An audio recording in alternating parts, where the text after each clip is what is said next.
तो आज हम देखेंगे इंटीजर्स। इंटीजर्स बेसिकली कितने टाइप्स के होते हैं? इंटीजर्स होते हैं दो टाइप के। कौन कौन से? एक होते हैं नेगेटिव इंटीजर और एक होते हैं पॉजिटिव इंटीजर। और ये जो जीरो की जो वैल्यू होती है ये ना ही नेगेटिव होती है और ना ही पॉजिटिव होती है। आया समझ में? ये आपको क्लियर हुआ चीज? अब इसको आगे बढ़ने से पहले हम क्या डिस्कस करते हैं? Natural number. नेचुरल नंबर क्या होते हैं? वो नंबर जो 1 से स्टार्ट होते हैं। जैसे नंबर लाइन में खींच लेता हूं, यहां पे 0 होता है, 1 2 3 4 5, 1 2 3 4 5 अप टू इंफिनिटी तक जाता है ना। नंबर जो 1 से स्टार्ट होते हैं उसे हम कौन सा नंबर बोलते हैं? Natural number. आया समझ में? अब दूसरा एक नंबर होता है, कौन सा? Whole number. होल नंबर कौन से नंबर होते हैं? जो नंबर 0 से स्टार्ट होते हैं, तो इसे हम कौन सा नंबर बोलते हैं? Whole number. लेकिन कुछ नंबर माइनस साइड भी जाते हैं, है ना।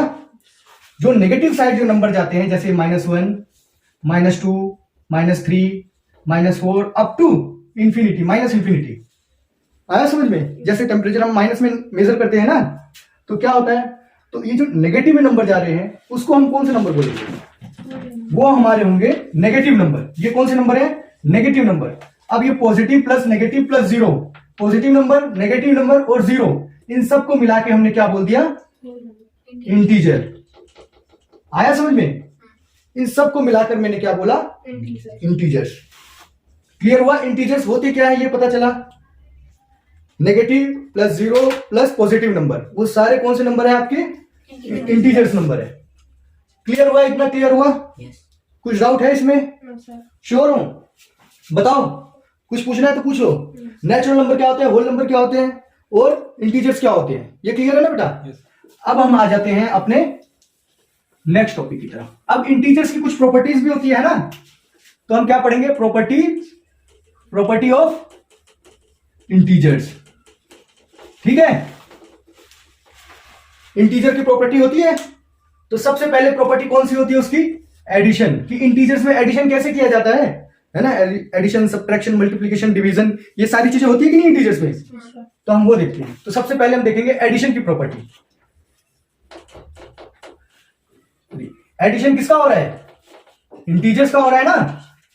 तो सबसे पहले एडिशन में भी कौन सी प्रॉपर्टी आती है? Closure property. कौन सी प्रॉपर्टी? Closure property. आया क्लियर? अब क्लोजर क्या होता है? मान लो कोई इंटीजर है a और कोई इंटीजर है b, ये दो इंटीजर है, तो मेरे को सिंपल क्या कर दो? इनको ऐड कर दो, तो हमारा जो आंसर आएगा वही हमारा क्या है? आंसर है। आया समझ में? मान लो एक वैल्यू है 6, दूसरी वैल्यू है क्या? 7, इन दोनों को ऐड कर दो, आंसर क्या आ जाएगा? 13। तो ये आपका क्या हो गया? Simple closure property. आया समझ में? अब दूसरी जो प्रॉपर्टी है वो है कम्यूटेटिव।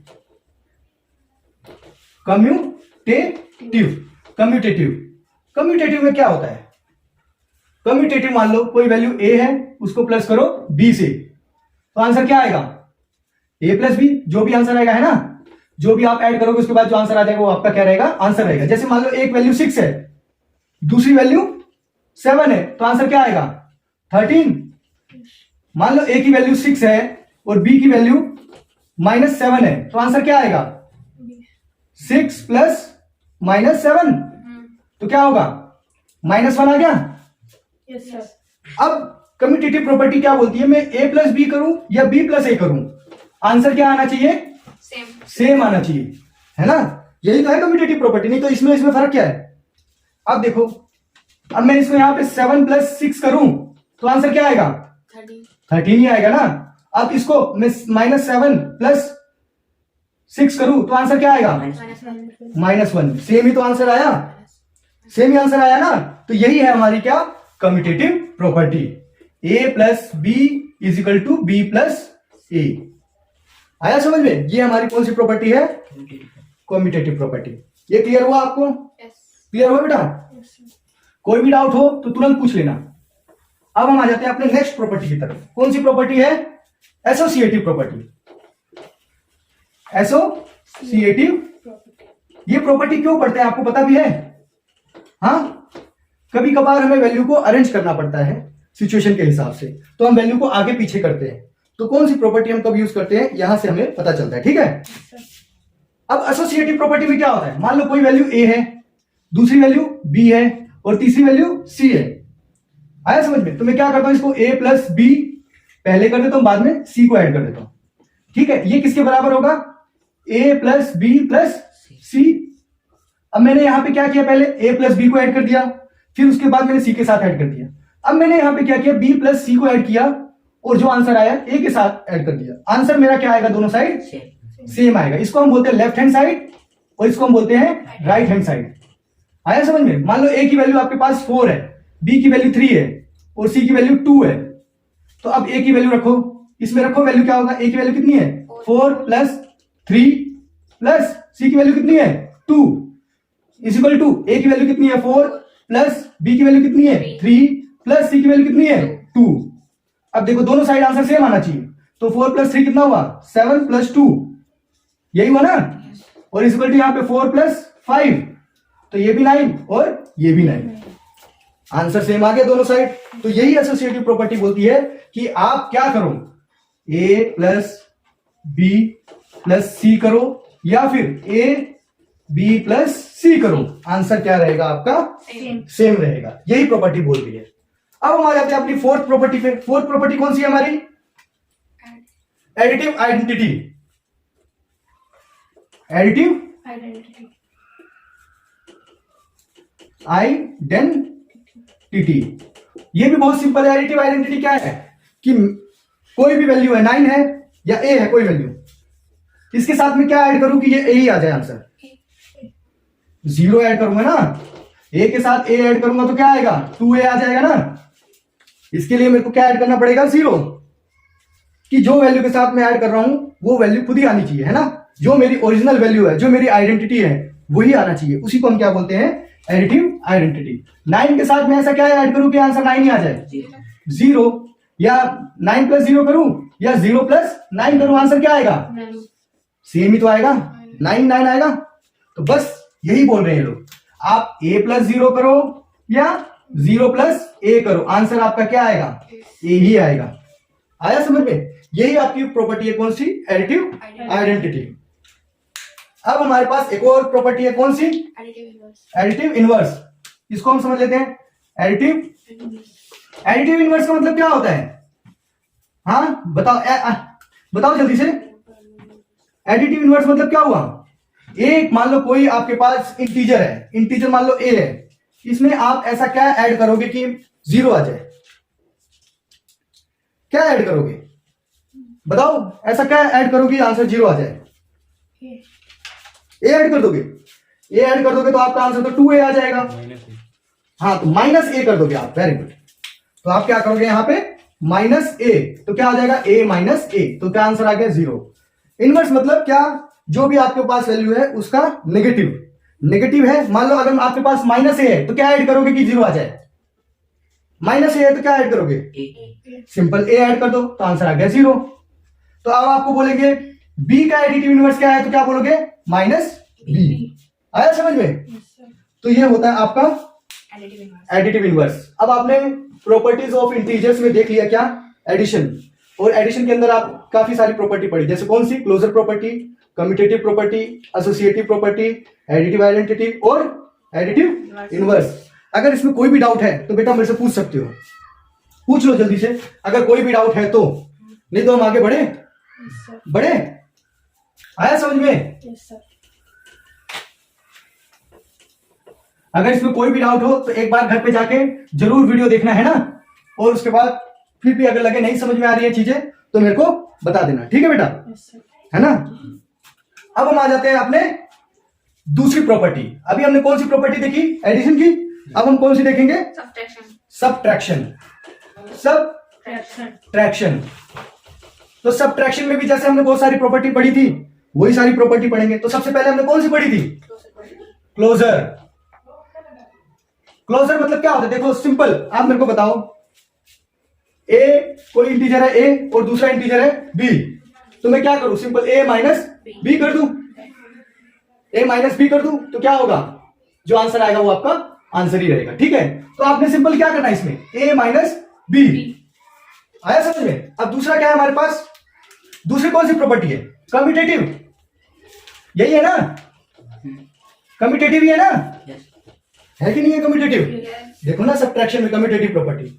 अब यहां पे ये क्या बोल रहे हैं? ए माइनस बी करो और बी माइनस ए करो, क्या आंसर सेम आएगा? नहीं आएगा। कैसे? 2 माइनस 3 करो तो कितना आया? -1। अब 3 माइनस 2 करो तो आंसर कितना आएगा? -1। आया समझ में कि नहीं आया? मान लो कोई वैल्यू है, ए की वैल्यू है आपके पास 5 और बी की वैल्यू है आपके पास 6, ठीक है? या मान लेता हूं मैं 8 है, जो भी मानना है। तो ए माइनस बी, तो A not equal to B minus A होना चाहिए। तो ए की वैल्यू कितनी है? 5, बी की वैल्यू कितनी है? 8, और यहां पे बी की वैल्यू कितनी है? 8 माइनस 5। अब ये 5 माइनस 8 करोगे तो कितना आएगा आंसर? -3। आया समझ में? प्लस माइनस आता है ना? श्योर आता है ना प्लस माइनस? अब यहां पे क्या होगा? 3। ये इक्वल हुआ क्या? नहीं, क्योंकि ये माइनस में आंसर है और ये प्लस में आंसर है। तो ये आपका आंसर परफेक्ट है। हमारी प्रॉपर्टी क्या है? ये सही है। आया समझ में? प्लस में चल जाता है लेकिन माइनस में नहीं चलता भाई। अब हम देखते हैं कौन सी property? Associative property. Associative property.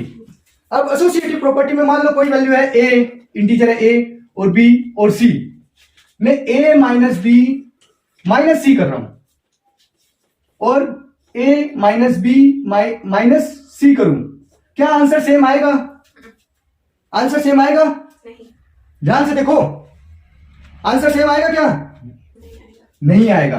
कैसे नहीं आएगा? अब हम यहां पे भी एग्जांपल लेंगे। ए की वैल्यू क्या ले लें? 6, बी की वैल्यू 7 और सी की वैल्यू 8, ठीक है? तो अब हम क्या करते हैं?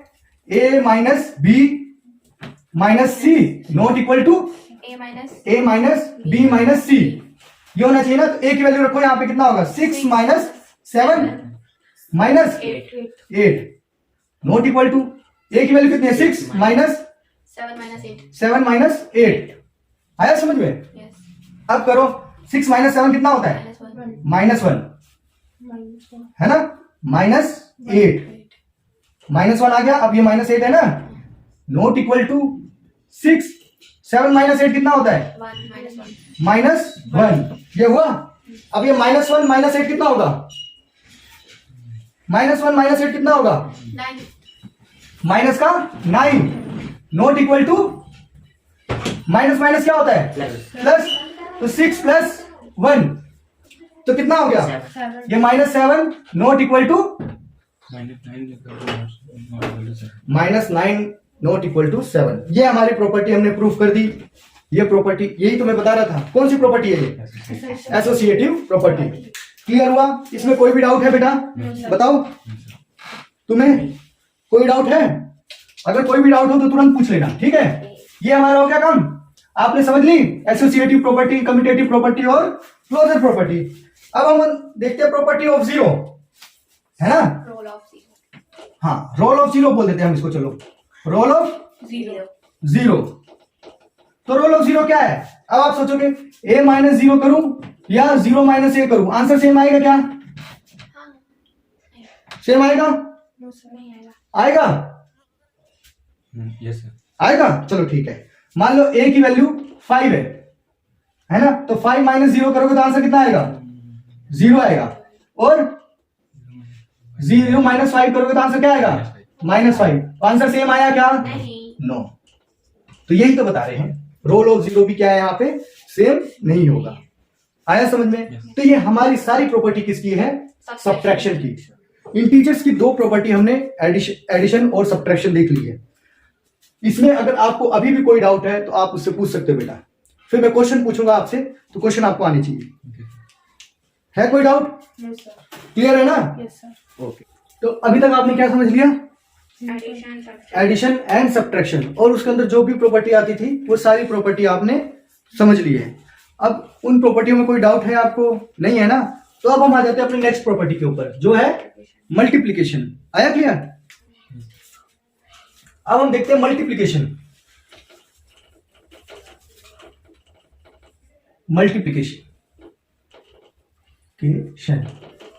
है ना। अब इसमें डिफरेंट डिफरेंट प्रॉपर्टी आती है। सबसे पहले कौन सी आती है, हर जगह जो आती है क्लोजर। क्या होता है, कोई इंटीजर ए है, दूसरा इंटीजर बी है, तो आप क्या करोगे, सिंपल a इंटू बी कर दोगे, जो भी आंसर आएगा वो आपका आंसर है। आया समझ में। जैसे a की वैल्यू 6 है और b की वैल्यू 2 है, तो 6 इंटू 2 आपका आंसर आ गया क्या, 12। क्लियर हुआ क्लोजर प्रॉपर्टी। अब दूसरी प्रॉपर्टी कौन सी है हमारी, कम्यूटेटिव प्रॉपर्टी। Commutative property. अब कम्यूटेटिव प्रॉपर्टी में क्या होता है, देखो एक इंटीजर a है, दूसरा इंटीजर b है, तो आप a इंटू बी करो या b इंटू ए करो, आंसर सेम आएगा क्या, हाँ आएगा क्या, नहीं आएगा। मान लो a की वैल्यू 2 है, b की वैल्यू 3 है, तो a की जगह 2 रखो और 3 रखो, तो आंसर कितना आया, 6, है ना।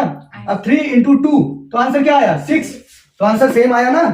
तो यहां पे आप क्या बोल सकते हो, a into B is equal to B into A, ये आप बोल सकते हो। कम्यूटेटिव लॉ में आपको क्या आएगा, आंसर सेम आएगा। अब तीसरा हम देखते हैं कौन सा, एसोसिएटिव। एसोसिएटिव कैसे लिखते थे हम, वही पुरानी बातें याद करो। तो क्या a इंटू बी इंटू किसको करेंगे, c के साथ, और फिर a into B into C, answer same आएगा क्या, a की वैल्यू कुछ मान लो, b की वैल्यू कुछ मान लो और c की वैल्यू, आंसर क्या लगता है, सेम आएगा। सेम आएगा, तो चेक कर लेते हैं हम, 3 and 4, तो a की जगह कितना रखो, 2 इंटू बी कितना है, 3 इंटू सी कितना है, 4 इज इक्वल टू, अभी आपने बोला इक्वल आएगा ना, तो चलो हम इसको देख लेते हैं। 2 इंटू 3 इंटू 4, तो 2 3 सा 6 into 4 is equal to 2 into 3 4 सा 12, 3 4 सा 12 होता है ना, टेबल आता है ना सबको बेटा, टेबल आता है ना, तो कितना हो गया, 6 4 सा 24, तो 12 2 सा, आंसर सेम आ गया कि नहीं आ गया। तो यही लो बोल रहा है, क्या बोल रहा है, a इंटू बी इंटू सी करो या a इंटू बी इंटू सी करो, कुछ फर्क नहीं पड़ता। आया समझ में। अगर आप ऐसा भी कर दो, मान लो देखो आप ऐसा भी कर दो, a इंटू सी कर दो इंटू बी कर दो, आया समझ में। फिर या आप क्या कर दो, b इंटू सी इंटू ए कर दो, तो भी आंसर क्या आएगा आपका, सेम ही आएगा। किसी भी केस में आंसर क्या आएगा, सेम आएगा। आया समझ में, आया कि नहीं आया बेटा। अब हम नेक्स्ट प्रॉपर्टी के ऊपर चलते हैं, कौन सी, मल्टीप्लिकेटिव आइडेंटिटी। मल्टीप्लिकेटिव, इसका मतलब क्या हुआ, इसका मतलब हुआ क्या, मल्टीप्लिकेटिव। मान लो कोई इंटीजर है a, इसके साथ में ऐसा क्या मल्टीप्लाई करूं कि a ही आ जाए, आंसर सेम आना चाहिए, सिंपल 1 मल्टीप्लाई कर दूं तो आंसर क्या आ जाएगा, a ही आ जाएगा ना। कोई इंटीजर 6 है, मैं इसके साथ क्या मल्टीप्लाई करूं कि 6 आ जाए, 1 मल्टीप्लाई कर देते हैं तो आंसर क्या आ जाएगा, 6। आया समझ में, कोई डाउट है बेटा। अब यही तो हमें करना है, तो क्या होगा, a इंटू 1 करो या 1 इंटू ए करो, आंसर क्या रहेगा आपका, सेम रहेगा। इसी को बोलते हैं हम मल्टीप्लिकेटिव आइडेंटिटी। अब हम आ जाते हैं मल्टीप्लिकेटिव इनवर्स। मल्टीप्लिकेटिव इनवर्स, इसका मतलब क्या हुआ, आप a को, कोई इंटीजर है a है, इसको किससे डिवाइड करोगे, मल्टीप्लाई करोगे कि आंसर 1 आ जाए। किससे मल्टीप्लाई करोगे कि आंसर 1 आ जाए, 1 से मल्टीप्लाई करोगे तो लो, तो 1 से मल्टीप्लाई करने के बाद क्या आंसर आया, यही तो आ गया।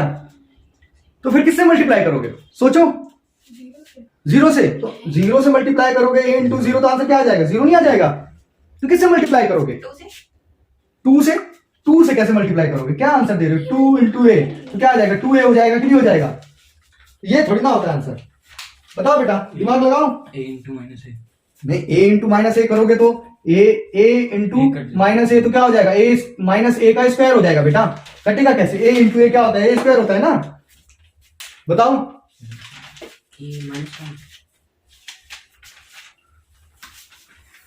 तो क्या होगा आंसर, मैं आपको बता देता हूं। इसके इनवर्स से देखो, जैसा होता है a, तो मैं इसको मल्टीप्लाई कर दूं 1/a से, तो ये a से a कट गया, आंसर क्या आ गया 1। मान लो कोई इंटीजर 9 है, तो मैं इसको किससे मल्टीप्लाई कर दूं, इसके इनवर्स से 1/9, तो ये 9 से 9 कट गया, आंसर क्या आ गया 1। कोई वैल्यू है 6, तो मैं इसको क्या कर दूं, मल्टीप्लाई कर दूं 1/6 से, आंसर क्या आ गया 1। तो ये 1/6 क्या है, इसका इनवर्स है। आया समझ में कि नहीं आया हमारा? इसमें कोई डाउट है बेटा? डाउट है बेटा? तो आप क्या करोगे बताओ, क्या लिखोगे यहां पे? a को मैं किससे मल्टीप्लाई कर दूं 1/a से, तो मेरा आंसर क्या आ जाएगा 1। या 1/a को मल्टीप्लाई कर दूं मैं किससे, a से, तो भी मेरा आंसर क्या आएगा 1। मान लो -1/6 है, तो मैं इसको किससे मल्टीप्लाई करूं कि आंसर 1 आ जाए? -1/6 है, तो मैं किससे मल्टीप्लाई करूं, सिंपल -6 से कर देता हूं, तो माइनस माइनस क्या हो जाएगा प्लस, और ये 6 का 6, आंसर क्या आ गया 1। आया समझ में? आता है बेटा समझ में ये? अब हम देखते हैं रोल ऑफ जीरो। जीरो का क्या रोल है इसमें, है ना? क्या रोल ऑफ जीरो? ए को मैं किससे मल्टीप्लाई करूं कि आंसर मेरा 0 आ जाए? 0 से। ए को मैं सिंपल 0 से मल्टीप्लाई कर दूं तो आंसर क्या आ जाएगा 0। 0 कहीं पे भी मल्टीप्लाई होगा तो वो क्या हो जाएगा आंसर 0। आया समझ में? 9 को मैं अगर 0 से मल्टीप्लाई कर दूं तो क्या हो जाएगा 0। सोचो अगर मैं a इंटू 0 तो कर रहा हूं, अगर मैं 0 इंटू a कर दूं तो क्या हो जाएगा? हाँ 0 ही होगा। हाँ 0 ही होगा। आया समझ में? क्लियर? अब इसमें कोई डाउट है बेटा? प्रॉपर्टी ऑफ जीरो में कोई डाउट है? अब एक होती है डिस्ट्रीब्यूटिव प्रॉपर्टी, ये थोड़ा हम समझ लेते हैं। इसको मैं यहां पे थोड़ा इरेज कर देता हूं, है ना? ये हिस्सा इरेज कर दूं, ये हिस्सा मैं इरेज कर देता हूं। और ये क्लोजर प्रॉपर्टी भी आपको पता ही है ना? कम्यूटेटिव, ये सारी प्रॉपर्टी तो आपने समझ ही ली है। अब हम आ जाते हैं डिस्ट्रीब्यूटिव प्रॉपर्टी। कौन सी प्रॉपर्टी? डिस्ट्रीब्यूटिव। इसका मतलब क्या होता है डिस्ट्रीब्यूटिव का मतलब? डिस्ट्रीब्यूट मतलब बांटना, बांट देना, है ना? वही होता है ना डिस्ट्रीब्यूट कर रहे हो चीजों को। मान लो a इंटू बी प्लस सी, कोई इंटीजर है a, b और c, तो ये इक्वल होगा किसके? a को मैं b के साथ मल्टीप्लाई कर दूं तो कितना हो जाएगा ab, है ना? और a को मैं c के साथ में मल्टीप्लाई कर दूं तो क्या हो जाएगा ac। प्लस है साइन में, बीच में प्लस है तो मैं क्या लिख दूं प्लस ac, यही होगा ना? तो मैंने a को क्या कर दिया, दोनों में डिस्ट्रीब्यूट कर दिया। आया समझ में? दोनों को बराबर दे दिया। ठीक है? अब मान लो a की वैल्यू मैं ले लूं 2, b की वैल्यू 3 और c की वैल्यू 4। ठीक है? तो यहां पे a रखो 2 इंटू 3 इंटू 4, 3 प्लस 4, 3 प्लस 4, तो क्या होगा आंसर? 2 3 के साथ मल्टीप्लाई होगा पहले, है ना? 2 3 सा 6, फिर 2 किसके साथ मल्टीप्लाई होगा 4 के साथ, तो 2 4 सा 8, तो हमारा कितना हुआ 8 और 6 14, 14। समझ में आया? क्या किया मैंने डिस्ट्रीब्यूटिव प्रॉपर्टी में? कुछ नहीं किया, मैंने इनको आपस में डिस्ट्रीब्यूट कर दिया, मल्टीप्लाई कर दिया। आया समझ में? कि यही होती है क्या आपकी डिस्ट्रीब्यूटिव प्रॉपर्टी। अब इसका उल्टा भी तो कर सकता हूं, ये दोनों साइड बराबर है तो मैं ए कॉमन भी तो निकाल सकता हूं, b प्लस सी, ऐसा भी तो कर सकता हूं ना मैं। तो आप आंसर कहीं से भी निकालोगे, आंसर सेम आ जाएगा। ठीक है बेटा? क्लियर हुआ इतना? ये सारी प्रॉपर्टी क्लियर हुई आपको? हाँ। अब हम आ जाते हैं कौन सी प्रॉपर्टी हमारी लास्ट प्रॉपर्टी, कौन सी? डिवीजन की, है ना? अब हम डिवीजन को समझ लें। डिवीजन मतलब क्या होता है? डिवीजन मतलब क्या होता है? भागाकार, डिवाइड कर देना चीजों को, है ना? अब जैसे मान लो सिंपल, इसमें भी पहली प्रॉपर्टी कौन सी है? क्लोजर। ठीक है? तो क्लोजर में क्या, कोई इंटीजर a और दूसरा इंटीजर b है, तो मैं क्या कर दूं simple a divided by b, या तो मैं सिंपल इसको ऐसे लिख सकता हूं a अपॉन b, जो भी है आपका आंसर आ गया। ठीक है?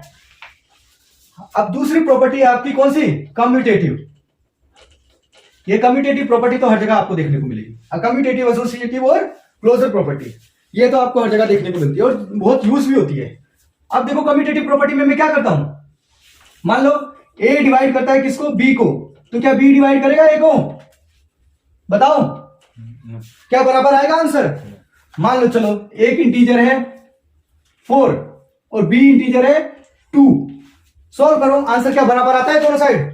तो देखो ए की वैल्यू कितनी है 4, बी की वैल्यू कितनी है 2, तो 4/2 में इसको ऐसे लिख सकता हूं ना, तो आंसर क्या है 2। अब इस साइड देखो बी की वैल्यू कितनी है 2, अब डिवाइडेड बाय 4 मतलब 2/4, आंसर कितना है 1/2, जो कि इक्वल नहीं होगा। ए को डिवाइड करोगे बी से, बी को डिवाइड करोगे ए से, तो हमारा इक्वल आंसर नहीं आएगा। Right hand side not equal to left hand side not equal to right hand side. ये आया समझ में? तो ये क्या बोल रहे हैं, simple A divided by B कर दो, और ये क्या बोल रहे हैं A divide B not equal to B divide A. ये क्लियर हुआ बेटा? कोई डाउट है इसमें? कोई डाउट है इसमें? नहीं। अब हम आ जाते हैं कौन सी प्रॉपर्टी, एसोसिएटिव में क्या होता है, वही जो हम हर बार देखते हुए आए हैं, इस बार भी वही देख लेते हैं। क्या, कोई इंटीजर ए और बी और सी है ना, तो ये क्या बोल रहे हैं A divide B divide C not equal to और इक्वल टू आपको बताना है अभी, है ना, ये चीजें आपको बतानी है। तो ए डिवाइड बी डिवाइड सी इक्वल होगा क्या? मैंने क्या किया, पहले ए बी को डिवाइड करके फिर सी से डिवाइड कर दिया, सी को डिवाइड कर लिया, फिर मैंने इस तरफ मैंने क्या किया, बी सी को पहले सॉल्व किया और फिर इसको इसके साथ सॉल्व किया। तो क्या आंसर सेम आएगा? नहीं। मान लो ए की वैल्यू कितनी है 4 और बी की वैल्यू 6 और सी की वैल्यू 8। अब हम इसको देखें, वैल्यू पुट करके देखें। ए की वैल्यू रखो 4 डिवाइडेड बाय 6, ठीक है, डिवाइडेड बाय 8। नॉट इक्वल आ रहा है, बता रहे हो आप, इक्वल आएगा कि नहीं आएगा? नहीं आएगा। चलो देख लेते हैं, हम बोल दिया नॉट इक्वल तो हम नॉट इक्वल रख देते हैं। 4 डिवाइडेड बाय 6 डिवाइडेड बाय 8, यही है ना, यही होता है ना। मैं इसको ऐसे लिख सकता हूं 4/6, ऐसे लिख सकता हूं ना, डिवाइडेड बाय 8, यही हुआ ना। Not equal to 4 divided by 6/8, इसका मतलब यही हुआ ना।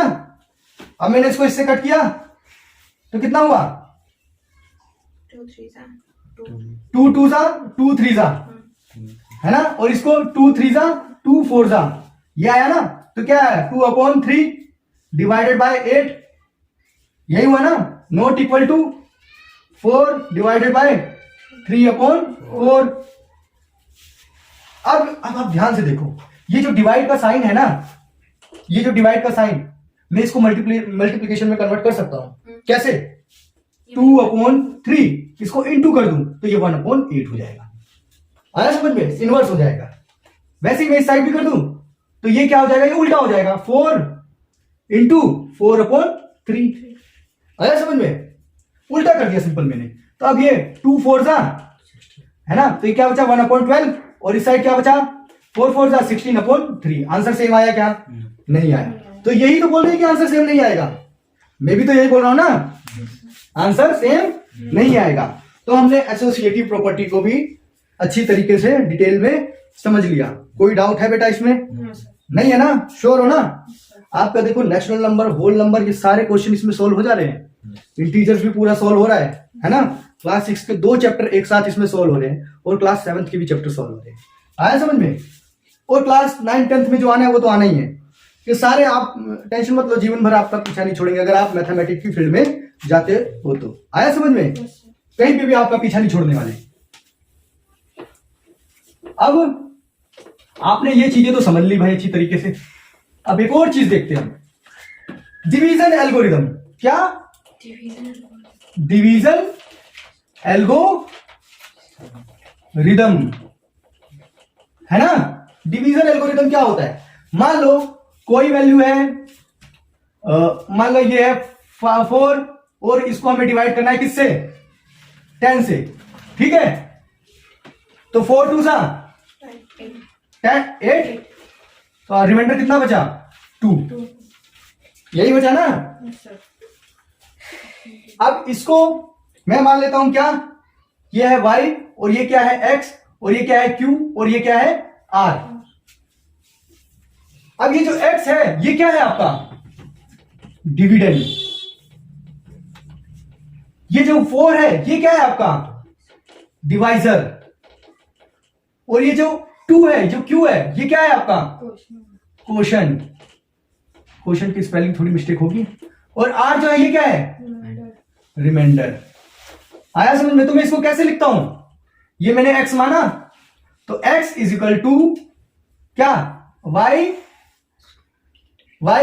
क्या क्या लिखूंगा बताओ, y क्यू प्लस r, यही लिखूंगा ना। x क्या है मेरे पास डिविडेंड